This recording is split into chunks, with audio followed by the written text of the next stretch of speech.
Bien, ya estamos acá en la sesión número 12, ¿verdad? De la asignatura. Y en este caso vamos a empezar a abordar la parte ya finalizando, ya la arquitectura moderna, ya la segunda mitad del siglo XIX.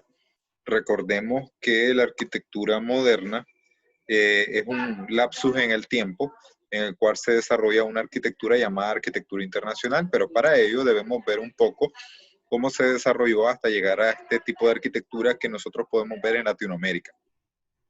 Por ejemplo, ¿qué vamos a abordar el día de hoy? Vamos a abordar los siguientes aspectos.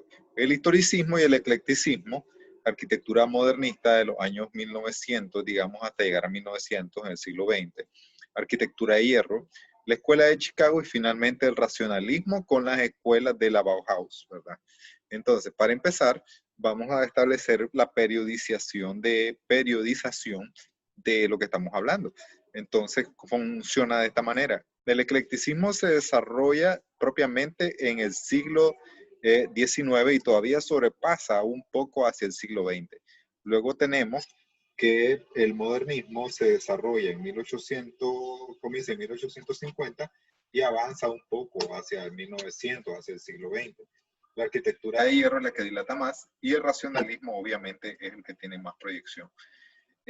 Vamos a ver que el historicismo se enlaza con el romanticismo, con las artes, la escritura y la música.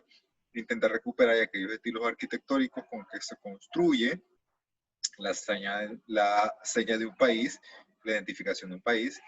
Está tanto muy influenciado por las ideologías nacionalistas y propias del estilo historicismo del siglo XIX, y el eclecticismo nace como la combinación de los estilos anteriores. En esta diapositiva podemos ver, digamos, la ópera de París, ¿verdad? Que es de Garnier, de 1871 a 1875, la construcción, y podemos ver un estilo neoclásico historicista, ¿verdad? Por eso en el neoclásico yo creo que esta ópera estaba, ¿verdad?, como una de las obras emblemáticas, pero realmente es una arquitectura ecléctica historicista, porque evoca a aspectos del Renacimiento como a aspectos imperiales de la antigua Roma y otros elementos, digamos, de decoración renacentista, etcétera.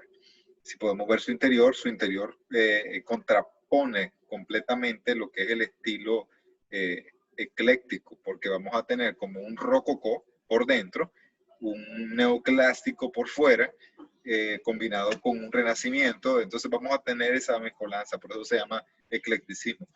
Ahora bien, el eclecticismo se realizó en la segunda mitad del siglo XIX. No podemos tener arquitectura ecléctica actualmente, ¿verdad? Porque el eclecticismo tuvo su época. ¿Qué es lo que hacemos nosotros ahorita? Es una arquitectura neoeclecticista porque es nueva, ¿verdad? Luego tenemos la expresión de John Nash, ¿verdad? En el pabellón el pabellón de la reina, el Royal Pavilion, en Brinton, Inglaterra. Y si se fijan, aquí hay un eclecticismo porque esta cúpula bulbosa es rusa, es mongola, ¿verdad? Es mogol, ¿verdad? Entonces tenemos pináculos y tenemos minaretes tipo árabe todavía. Entonces por eso se considera una arquitectura ecléctica. Ahora veamos por dentro. Por dentro es diferentísimo. O sea, yo esperaría ver mucho más cosas, dirían ustedes, pero realmente es más somera por dentro que por fuera. Por fuera sí que tiene una gran arquitectura representativa.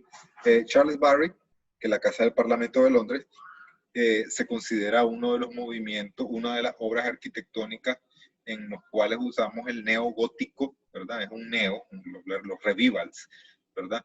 Pero realmente es una arquitectura ecléctica porque el Parlamento de Londres es producto de varias etapas y de varios procesos arquitectónicos. Entonces, por eso se considera como una arquitectura ecléctica, ¿verdad? No es un edificio totalmente neogótico, ¿verdad? Luego tenemos, digamos, la iglesia de los dominicos en Valencia, ¿verdad?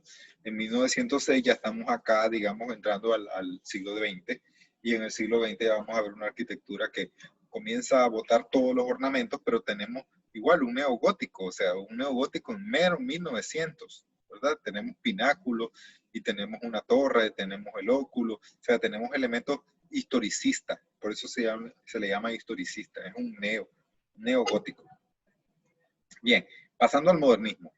Las influencias modernistas, el estilo de 1900, ya estamos en la entrada del siglo XX, y tenemos que el estilo de 1900 es el Art Nouveau o el arte nuevo, ¿verdad? El arte no es solo arquitectura, sino un estilo decorativo y un arte de diseño, ¿verdad? Se trata de un movimiento completamente íntegro en todas las artes, lleno de fantasía, colorismo imaginativo, muy ornamental, con abundantes motivos decorativos orgánicos, flores y zoomorfos en todo caso. En la arquitectura se desmaterializa la forma, es más imaginativa, una arquitectura que antepone el sentido decorativo a lo funcional. Ya vamos a ver los representantes, ¿verdad? Y el arte es un arte caro, reservado para la burguesía. Quiere decir que aquí los arquitectos sí tenían trabajo y pagaban por hacer estas obras de arte arquitectónica. Entre los representantes tenemos a Antonio Gaudí, a Guimard, a Mackintosh, a Domenici y a Montaner, y entre otros, ¿verdad? Modernistas. Entonces, vamos a aclarar el término. El término modernismo, ¿verdad? Es inicios de los años 1900, o sea, inicio del siglo XX. Cuando una persona me dice, quiero una casa moderna, que tenga modernismo, entonces usted le dice, usted la quiere con ornamentaciones, colores, vitrales, decorativos, no te va a decir. Entonces, aclarémosle a las personas que los estilos arquitectónicos tienen su época y tienen su lapsus de desarrollo. Entonces, usted quiere una casa estilo contemporáneo, con la contemporaneidad de los materiales y la funcionalidad del siglo XX. Ahí yo aclaro, ¿verdad? Y le aclaro al cliente. Entonces, estábamos hablando de los representantes. Tenemos uno de los autores principales, Antonio Gaudí. Antonio Gaudí es uno de los grandes modernistas y ejemplos del modernismo, ¿verdad? Español. Por ejemplo, en Barcelona tenemos todo este repertorio de obras arquitectónicas y cumple con todas las características del modernismo. Entonces, si una persona quiere una casa modernista, yo le ofrezco esto, exactamente, porque esto es el modernismo. La forma pierde su sentido, la estructura se vuelve la forma y la estructura se vuelve edificio. La forma no sigue la función, sino que la forma es la función y la forma es la arquitectura. Entonces tenemos ejemplos, digamos, del modernismo español, digamos, de inicios del siglo XX, ¿verdad? Y si nos vamos a fijar en la sinuosidad de la forma, la gracia de la forma, etcétera, ¿verdad? Y la parte estética de lo que jugaba la arquitectura en este momento. Uno de los grandes emblemas y las grandes obras arquitectónicas del arquitecto Gaudí, ¿verdad? Y su obra de la Sagrada Familia en Barcelona, que aún sigue en construcción, ¿verdad? Paga la aclaración, sigue en construcción y están a punto de coronar la cúpula central. Digamos, es una arquitectura como entre gótica y medio barroca, medio todo. Por eso es un eclecticismo modernista, ¿verdad? Pero realmente como su periodo de realización es durante el periodo modernista, entonces es una arquitectura modernista. Siguiendo con el modernismo, luego del barroquismo y la parte ornamental de la arquitectura barcelonesca de Gaudí, vamos a tener la expresión de los parisinos en cuanto a la utilización del hierro, ¿verdad? Y el acero como parte fundamental de su Art Nouveau, de su Art Deco, ¿verdad? Entonces recordemos que estamos a inicios de 1900 y en 1893 se realizó, digamos, esta obra arquitectónica. Y la característica sigue siendo la misma, ornamental, floral, natural, colores, vistosidad, etc. Por eso, por ejemplo, este es el Palacio de la Música en Barcelona, en 1906 a 1909. Si se fijan, es un poco parecido a la Ópera de París, pero la diferencia es la ornamentación, ¿verdad? Ya la ornamentación no es tanto clásica, sino que es más a lo modernista. Luego tenemos un ejemplo, digamos, en Austria, ¿verdad? Los austríacos y su arquitectura de Art Nouveau. Su Art Nouveau se reflejó de esta manera. La ornamentación se sigue viendo, ornamentación floral, ¿verdad? Formas ya fuera de lo común. Luego vemos otro ejemplo en Viena, ¿verdad? En Oslo, en 1898 ya, y vamos a ver una estación de tren. Aquí se ponen de moda las estaciones de trenes porque estamos saliendo de la puerta de la revolución industrial. Entonces vamos a tener las estaciones de trenes como edificios emblemáticos de toda esta arquitectura en hierro, ¿verdad? Entonces si se fijan es igual el Art Nouveau es ornamentación, flores, etc. Igual aquí, ¿verdad? Tenemos otro ejemplo del Art Nouveau. Todo esto del Art Nouveau fue todo un movimiento artístico, ¿verdad? Que se logra identificar fácilmente cuando un edificio es de esta característica. Y entonces vamos a ver un edificio bastante serio que tiene dos cuerpos. Por ejemplo, este tiene dos cuerpos.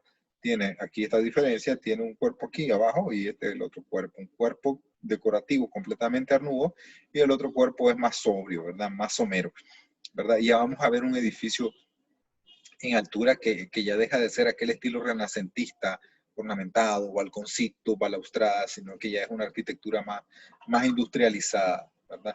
Entonces, si se fijaron en la presentación, la arquitectura va cambiando y va adquiriendo otras razones y otros sentidos en cuanto a materiales constructivos y ornamentaciones. Fíjense, por ejemplo, en esta estación del norte de Valencia. Tenemos una arquitectura que pareciera castillo, pero realmente es una arquitectura de una estación de trenes igual, pero al estilo valenciano, ¿verdad? Pero conserva los elementos del Art Nouveau. El Art Nouveau es decoración, es colores, es decoración vegetal, animal, zoomorfa, etc. Luego entramos a la arquitectura, saliendo un poco del modernismo, entramos a la arquitectura de hierro y tenemos que la arquitectura de hierro es aquella expresión artística arquitectónica que tiene su expresión en la parte de utilización de los nuevos materiales de la revolución industrial, como son el vidrio, el hierro, el hormigón y el cemento, y el concreto armado. En este caso ahí dice cemento, pero es concreto armado. Entonces estas son las características, digamos, de la arquitectura de hierro.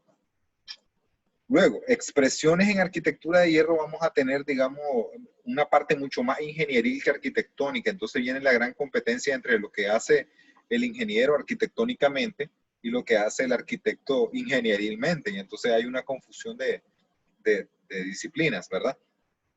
Pero realmente es una fusión desde mediados del siglo XIX hasta entrar a mediados del siglo XIX, así, hasta entrar al siglo XX. Este puente es uno de los más antiguos hecho en acero, ¿verdad? En el primer hierro que se produce.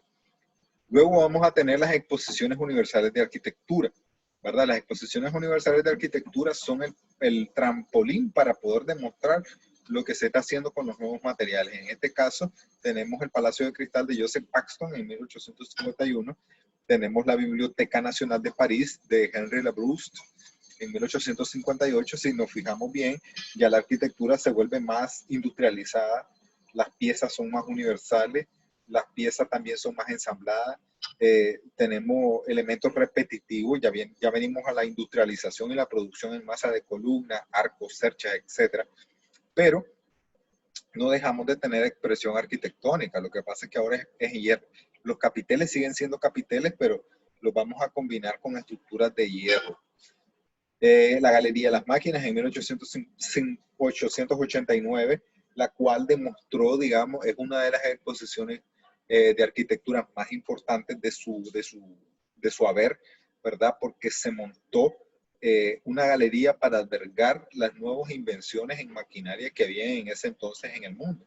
Y es aquí donde se ensambla la famosa Torre Eiffel, ¿verdad? Donde vamos a tener el emblema parisino, ¿verdad? De la arquitectura moderna y la arquitectura en hierro del principio del siglo, de finales del siglo XIX, inicios del siglo XX. ¿Cómo recibimos el 1900? Lo recibimos con una arquitectura en hierro, que realmente esta torre estaba y fue concebida solamente para esta exposición internacional. Luego iba a ser desensamblada, porque fue ensamblada por piezas universales, empernada, ¿verdad? Y atornillada, justo para poder hacer ese desarme y poder tener, digamos, el orgullo de tener una exposición universal con este tipo de estructura. Entonces, luego vamos a evolucionar un poco más allá con las estaciones de trenes y vamos a tener una combinación de estructuras de concreto con estructuras de hierro, ¿verdad? Como lo podemos ver en con esta estación de ferrocarril en Valencia. Y hasta aquí, digamos, la presentación del día de hoy. Si se fijaron, hay una arquitectura un poco más avanzada entrando a principios del siglo XX.